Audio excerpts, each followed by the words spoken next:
welcome back. I am Charles Musgrove with the Beam Team, host of Business Matters, and we're back for another exciting episode. If you are joining us for this part of the show, we are on the pre-roll. This is heard on Apple Podcast and YouTube. So thank you for joining us. Like all of our shows, we try to bring knowledge and nuggets of knowledge for those that are listening, the business owners, those that run businesses. And today we have a unique experience. We have Alyce Lee Stansbury. Alyce Lee, thank you so much for joining us. It's my pleasure. Thanks for asking. This is going to be a great show. Today we are talking about the nonprofit world. So not businesses that are not profitable. We're talking about businesses. They are businesses. They absolutely are. The nonprofits out there. So those businesses, the 501c3 entities, those that are set up for a purpose that is that helps the general community, that has a nonprofit purpose that has been designated by the IRS as a legal nonprofit entity under the 501c3 designation. So we are going to talk about that, and this is in Tallahassee, Florida. This is a big part of the community here, like it is most communities. So Alyce Lee, tell us a little bit about your background and why. Tell us how you're the expert in the nonprofit world. Okay. Well, first of all, thanks for having me here. I appreciate it. And I love the opportunity to talk about the nonprofit sector. It's where I've done all of my work, my whole career, 30 plus years, either in the trenches as a staff person, raising money, working with a local board, working for a local board, as well as helping to found a nonprofit. So I was involved in that. I've also served as a board member, and I've been chair of a board, and now as a consultant, I work closely with boards, board chairs, executive directors, and CEOs to help them guide their organization and lead their organization to accomplish their mission. So it's definitely my life's work and a passion. Well, your experience is well known, and it is. You must have got an early start if you've been doing that for 30 years. You must have got started like at started 5 when years I was. old. Oh yeah, well, I was going to say 12, but I appreciate. Yeah, 5 years. 5 years old. So yeah, it is. It's good to have you here because it is. I think most of us that are listening have been involved in nonprofits as either been a part of it, had family members that were part of organizations, or we've served as board members. We're aware of those people out there in the community that are collecting money or that are trying to get contributions for their cause or their organization. So right. I think this is this really provides a good insight to how the boards work, how the nonprofits work, and some of the, I guess, some of the back office part of nonprofits. So not the dirty underside, just the underside of how these nonprofits work. Right. So I think you're right. I think a lot of people have either served on boards or they volunteered with an organization that they know is governed by a board, or they are donors and contributors and supporters, either personally or through their business. So I think a lot of people have some knowledge of nonprofits, some experience, but they may or may not kind of know some of the in-depth things that you're referring to. Yeah, and we see, I think it's going to be important because you've got a lot of experience and you've touched a lot of organizations in your career. As we go through the show, talk about some of those organizations that are an important fabric in our community, because they do play an important part of the community. It's not just that they're an organization out there and they're collecting money. They're doing it for a reason. And many times, most of those, they're helping the community. They're helping people that need help. Absolutely. So that's very important. It is. And I think Tallahassee has a very diverse, and it actually has a very large nonprofit sector. And there's countless organizations that are doing good work, important work, either on the health and human services side of things, also healthcare and education and arts and culture and environment and animal welfare. I mean, the nonprofit sector is a lot like the business community. It's very diverse, and I think Tallahassee and the Big Bend is fortunate to have a pretty strong nonprofit sector. Well, I think I think that really sets up the show. So let's talk about these things. Let's talk about the nonprofit sector. just some examples of some of the organizations that's included in that that we may know just as a casual uh, resident of Right. Tallahassee. So let's leave that for the show, and we'll go through that. And let's talk about, I think, board governance. Let's touch on that as well in the show, because I think that's really important. That we a lot of us serve as board members. Mm-hmm. So what does that mean? What's the responsibility that goes Right. with that? Yeah, So let's talk about board for governance. sure. It's a huge responsibility. It is, because it's you can do that well, or you can just be a name on the letterhead and really be a disservice to not only the board and the organization, but to the community as a whole. Mm-hmm. I agree. So let's also talk about board failure and success. Mm-hmm. Okay. The good, And the bad, and the ugly. The good, the bad, and the ugly. Hopefully not too much on the ugly. Mostly good. All right. Are there any other topics that we want to touch on in the show? I think you've got a pretty good list there. There may be a few things that pop up as we start talking.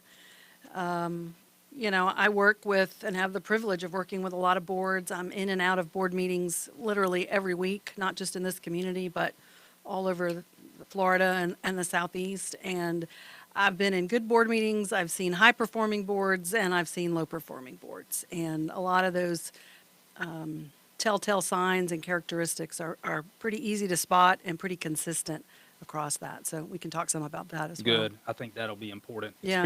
Experience of what's happened in the past is a good indicator of what's going to happen in the future also. So I think that's a great tool to teach people and to consult with people. So that's awesome to have that in your tool belt. For those that are listening on Apple Podcast, go to our YouTube channel, leave us some notes and comments there.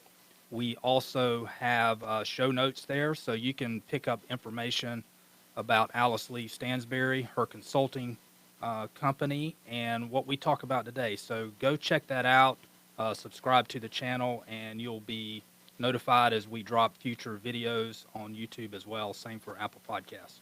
So with that being said, Alyce Lee, let's tell John to kick off the show recording with a little bit of music, and we'll get it started. Okay, sounds good. Let's go.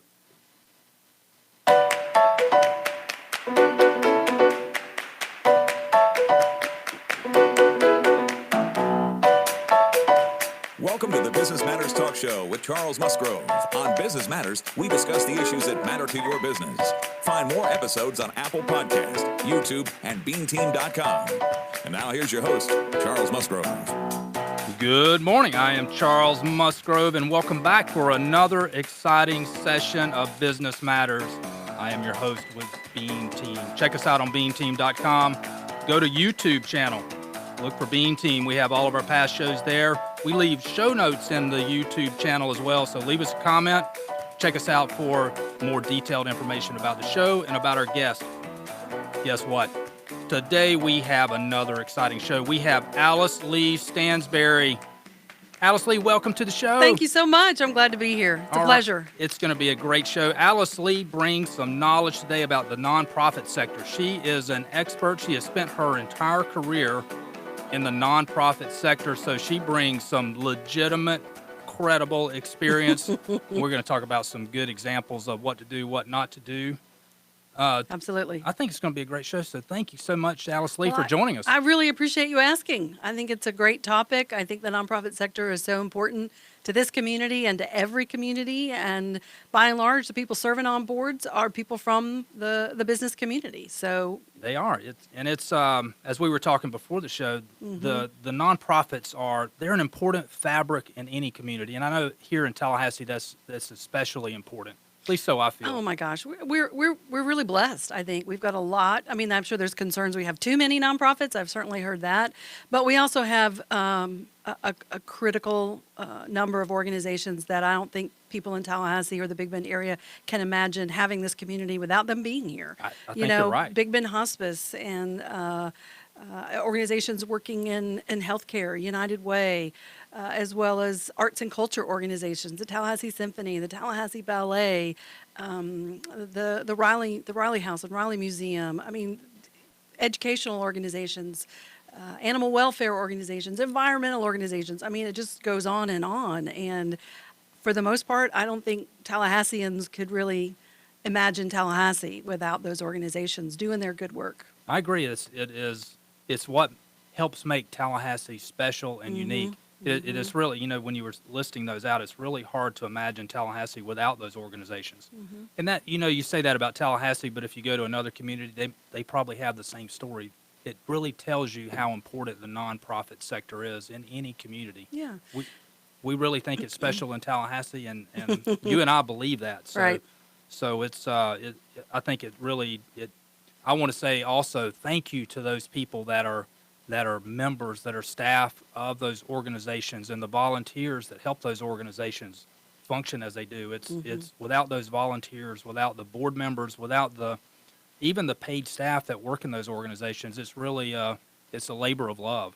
Well, you got to have it all. You got to have a professional staff, and I think we're fortunate that a lot of our organizations are led by those professional staff members, a high-performing, dedicated, hands-on board, as well as a cadre of volunteers, because no matter how many staff you have, there's always more to do, and so many nonprofits rely on volunteers to provide services and also to provide extra services that wouldn't be possible without people who volunteer their time. So the combination of that is how it works. It really is. And, there's probably a few people that don't know your story. Many people read what you contribute in the Tallahassee Democrat probably on a weekly basis. So we appreciate that contribution in those articles that are out there. Tell us a little bit more about your history in the nonprofit industry. Okay. Well, first I'll say it's a pleasure to work on that column and to co-write those columns with Kelly Oddie, my column writing partner in crime. My work in nonprofits has been going on over 30 years, and I started out in the trenches, actually working for a nonprofit, primarily in the fundraising arena, which is not everybody's favorite thing to do, but something that once I started, I just fell in love with. I'm connecting people who care with causes that matter, and I just really became... That's really good you said that, because that's tough to ask people for money all the time. So for you to make that connection that you're putting people that want to give money to the causes that they support, that's what it's about. Yeah. I mean, I'm the first to say it can be difficult to ask for money. It can be intimidating to ask for money, but my experience has also been it's the most rewarding work I've ever done. And if you've done your job well, you're not asking somebody who doesn't know anything about your organization, and it's not about begging or arm twisting. It's about inviting someone to invest in a cause that they care about. And so you're the connector. Yeah, I think You're the connector. That's a special way to look at it, and thank you for doing that, because it is as hard as that is, that's a vital cog in making it all work. It's got to happen. Most nonprofits rely to some degree, some larger, some smaller, on philanthropy and charitable giving to make their services possible. So after years and years of being in the trenches, working as a fundraiser and whatnot, then I moved to working with donors. I had an opportunity to work with the Community Foundation of North Florida, another super valuable nonprofit in our community, and got a chance to work with individuals that wanted to set up charitable funds, as well as helping nonprofits with their endowment funds. And that was a great experience. After so many years of being on the asking side of philanthropy, now I got a chance to work on the giver. Yeah, the giver side of philanthropy. That's a special opportunity that you're able to make the circle. Right. So I got a great experience with that, working with funders and individuals, and learning about. One thing I found out is there's just as much going on behind the scenes on the giving side as there is after 20 plus years on the asking side. And then after that, I took the plunge and decided I was ready to do some teaching and consulting. And I've been doing that almost 14 years now. That's a long time. That is a long time. But as we said in the pre-show, I think you started your career, although it was 30 years ago, you were only 5 years old when you started. I appreciate you saying that. So that is, you've been at it for most of your life. So we appreciate what you do in the community, and thank you again for joining us on the show. This is, I think this is going to be meaningful for those listening, because so many are involved in nonprofits. So let's jump into what does it take to be on a board? So what's required of being a board member? I think the very first two things that immediately come to my mind, number one is interest. You have a real personal interest in the cause or the mission. And the second one is time. You know, you may love a cause, you may love an organization, you may want to help, but if you don't have the time that's really required to be a board member, being a board member is more than being a volunteer and a donor and an occasional supporter. It's a big time commitment. And if you're really doing the job of a high performing board member, you're putting in some time. You're putting in a lot of time. So I'm always surprised when I see people that are serving on 4, 5, 6, 7, however many boards, because my experience has taught me, let's say they're 7 on 7, my experience has taught me there's probably 1 or 2 that they're really all in. There's probably 2 or 3 that they're kind of in the middle of the road. They need reminding. They miss a few meetings. They do most of what they're supposed to do. And then there's 2 that they're the board members nobody ever sees and wouldn't recognize if they walked in the door at the Right. board meeting. So it's better, to really make those decisions carefully and make sure that, number one, you're passionate about the mission and the cause, and number 2, you have the time to give. So if you're passionate, you have an interest, and you have the time to give, what would, if you're an executive director, or if you're the person kind of outlining the responsibilities of a board member, what are some of the responsibilities that you would expect as serving as a board member? Yeah. Well, first, that you would make a personal contribution to the organization, that you're going to put your money where your mouth is, that I always say to people, you want to be, you got to be buying whatever it is you're selling. Right. And part of your job as a board member is to be a community advocate and an ambassador. And part of that is to invite people to get involved or to deepen their relationship and to ask for gifts. So I think you got to be a donor first and foremost before you ask people to join you in that effort. You've got to attend board meetings, and some boards meet monthly, some every other month, some quarterly, but being there is huge. I mean, the real value of having all these great people that you've recruited from throughout the community to have all that expertise is that when they're in the room talking to each other. Right. That's one group discussion. right. That's where the magic happens, right? That's where the magic happens when someone like you, Charles, that has that financial background and accounting background, somebody else that's good at real estate, and somebody else that is a subject matter expert for whatever it is your organization does. And then you've got younger people and older people and men and women and just a variety of folks all coming together around that mission. The magic is when they're in the room talking to each other, and that's what happens at the board meeting, and it isn't replicated any other way or any other place. So making time to be at the board meetings, understanding the budget, understanding the financials. I know I'm singing your song Yeah. on that. Too often board members, and I've heard board members say, oh, Charles, he's our treasurer. He's got this. As long as it's good with him, as long as it makes sense to him and he tells me everything's fine, then I'm fine with it. And the reality is every board member is equally responsible for that financial statement. And Yeah, it's- not just the CPA or the auditor or the executive director or the treasurer. So that's a big one. Yeah, I'm glad you said that, because it's a big one.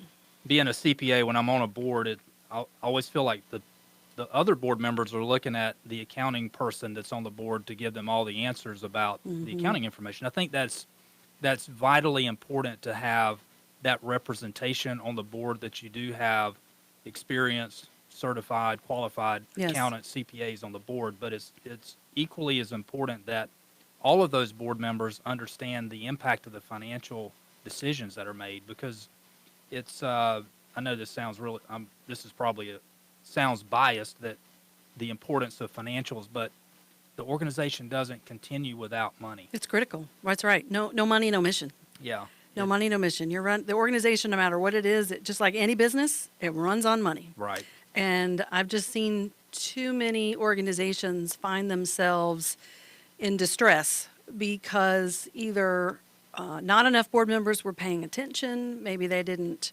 know what to look for, they didn't recognize what some of the red flags might be, or they were just deferring to that one person, and maybe that one person wasn't as knowledgeable as they needed to be. So it's really critical. And the other one that I would add to this list is planning. The job of a board member and the board as a whole is to determine the vision and mission of the organization and then the plan for how you're going to implement it. Right. And so every board member, needs to contribute to what's our strategic plan? What's our roadmap?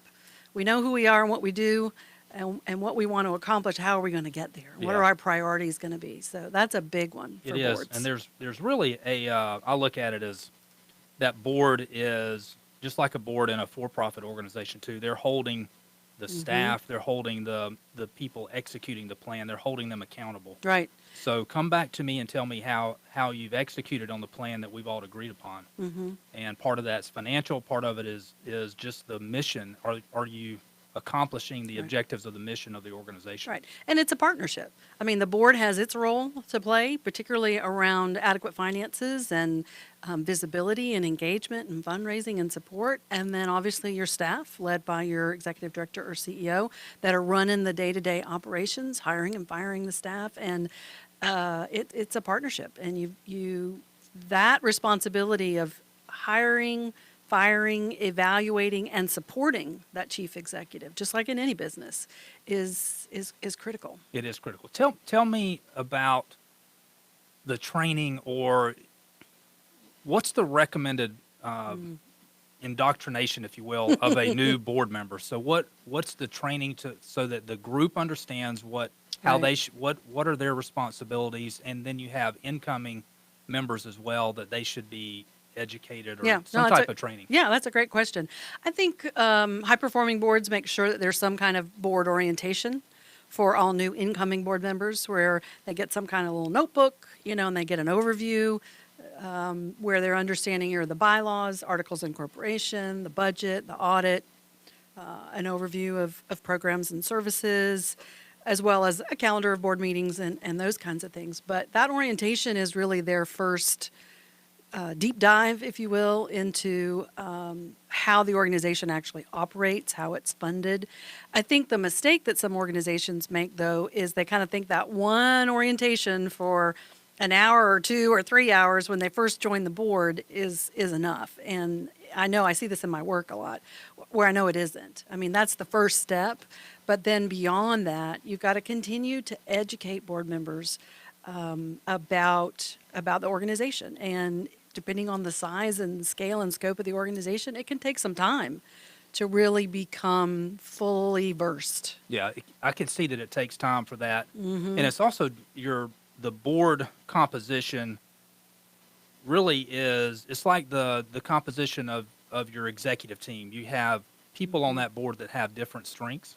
Right. Some may be very technical, some may be more visible and able to fundraise or bring donors in more easily than the technical people. So your board really has to be well-rounded, I would think, so that you have all of Right. those the functions and the components Yeah. covered.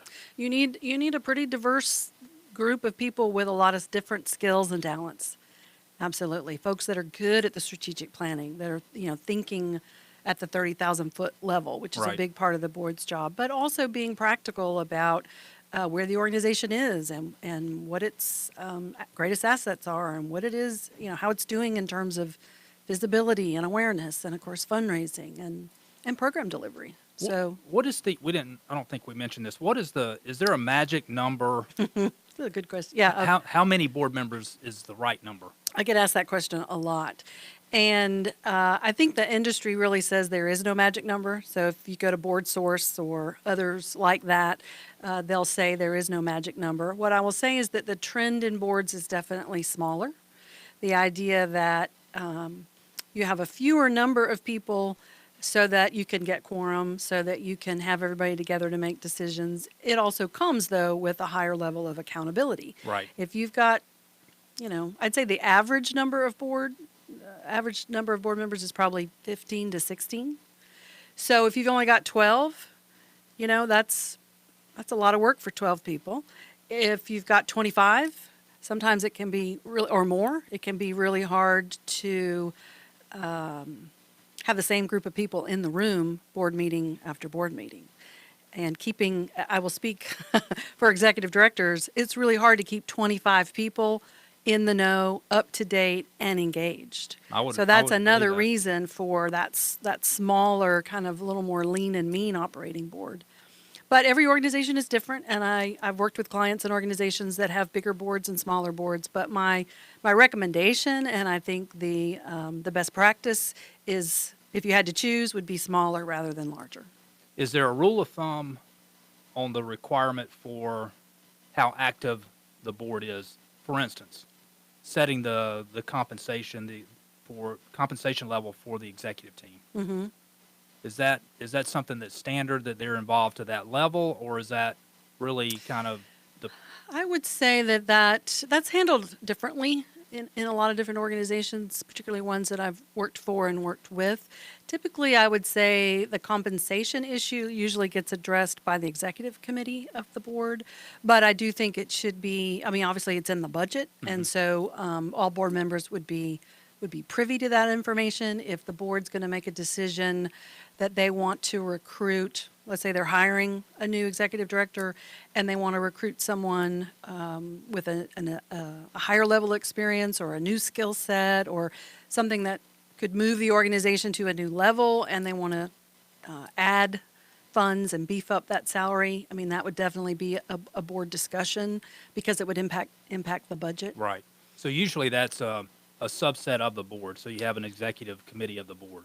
Typically. And I know some boards that if they are filling that position, they'll actually put together a hiring or a search committee. And the search committee, kind of spearheads that effort. But ultimately, whatever compensation package, salary and benefits and whatnot that you're offering is included in the overall budget, which Right. would mean every board member They've at least would have approved in total. Right, would have an understanding of what that cost is and what you've done to help attract Right. and keep a high-performing executive director. Good. Yeah, that's that always gets touchy, or that can be a sensitive area, and you have the executive director is working closely with the board, so there's you don't want to have a meddling board, but you want to have an oversight board that kind of Right. lays the ground rules, and they have an accountability feature that they hold the staff and the executive director accountable for what the plan is. Sure. So there is And some I'll give chime take in on and that. say that I think, I encourage boards to not shy away from paying a competitive salary for that person. I mean, if you're running a, $2, $3, $4 million nonprofit, that's a $2, $3, $4 million business. And so paying to get someone who has the knowledge and experience and background and professional expertise to do that, it will serve your organization well. Absolutely. Hiring that person with that experience that you need and compensating them so that they take the job and they stay in the job. They stay and they do a great job. Yeah, Otherwise, they do I a mean, great job. you should pay a competitive salary for that. You should not expect your executive director to work on a discounted rate. Absolutely not. So I think those are some very important notes related to the relationship between the executive director and the board. Mm-hmm. What responsibility level is pushed down to the executive director, but typically they're going to be responsible for running the day-to-day activity, and there's Right. certain things that are approved by the board members. Right. I know you've got a tremendous amount of experience, and you've seen a lot of successful boards and boards that may not have been as successful. I hate They to- aspire to be successful. How about that? I like that. I don't want to use the word failure, although I've written failure down on the notes on the whiteboard that I'm going to show for on YouTube. So let's start with the successes. Okay. Tell us about some of the successes and why were they successful? Why was the board successful? Well, I think it goes back to having the right people at the table that have that commitment, that have made the time, to be there, that have a great working relationship with their executive, whoever that person is. They know and understand the budget, all the things we've talked about. They understand what they're there to do, and they put the time in to do it, and they take that responsibility serious. They're committed to planning. They're committed to evaluating success because how do we know that we've accomplished what we said we were going to do? Exactly right. If you're not measuring it and holding people Right. accountable, then you don't know. Well, you're holding yourselves as board members accountable. You're holding the organization accountable to the donors and the funding partners that you have. So, doing an annual self-assessment as a board is also a key responsibility. I didn't mention that earlier, but in addition to the board evaluating that chief executive, the board should be assessing its own performance. How are we doing? Are we getting quorum every meeting, or is it a struggle? Are we doing all the things that we're responsible for? Is every board member a donor? Those kinds of criteria. So that's another, I think, another activity that I see successful, high-performing boards doing on a regular basis. Do you recommend evaluating that board on an annual basis or even more frequent, and removing board members that are not active, or that for whatever the reason is, whatever the measurement is, they're not making the grade? Do you recommend that there's a process to evaluate that and then remove those board members? Yes, and I think the key word in what you just said is process. That if everybody's agreed that this is what it means to be on this board. These are the responsibilities of serving on the board of this organization. You've made it clear from the start, before they were even invited, to serve or asked to serve, that they understood how many meetings and what kind of participation and possibly committee service and giving and all the things, and they just aren't able to meet that obligation because they hopefully signed that letter, that kind of overall responsibility. They understand that gives the board chair or the governance committee chair, depending on how you do it, the opportunity to go back to that board member and say, it looks like that this is not a good time for you to serve, or that it's been a challenge for you to participate kind of at the level that we had hoped, and give them, hopefully an opportunity to graciously bow out. But I do think there are times you have to bless and release. Yeah, I think what you mentioned there is very important, and it makes it so much easier. It's like any other business relationship that you enter into, whether it's a contract, whether it's an employment agreement, no matter what that is, if you know the terms of it initially, then Right. you know what to expect, and then when it comes time to make a change, Yeah. it's easier to do that, and it's not that you're springing the new set of rules on somebody at the end. I agree. And I think, I've been in many experiences where the board member who really wasn't able to participate was really in that kind of low performing group of the board.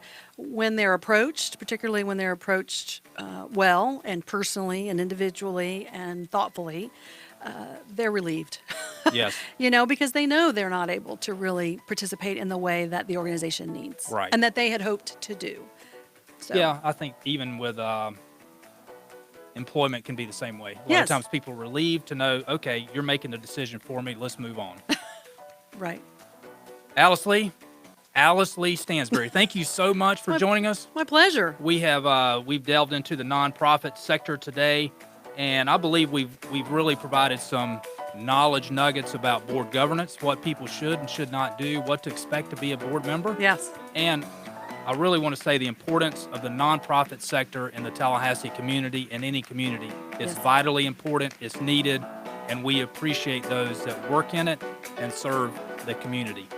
Couldn't agree more. Thanks Awesome. again. Thank you so much. I am Charles Musgrove, host of Business Matters with Beam Team. You are listening to Real Talk 93.3. We come on every Sunday morning at 11:30. Check us out on YouTube, Apple Podcasts, beamteam.com. Thank you so much. Have a blessed day, a great week, and see you next week. Peace. The Business Matters Talk Show with Charles Musgrove is sponsored by the Beam Team. For all your business accounting and tax preparation needs, visit beamteam.com or call 893-7710. You can listen to more episodes of Business Matters on Apple Podcasts, YouTube, or visit beamteam.com.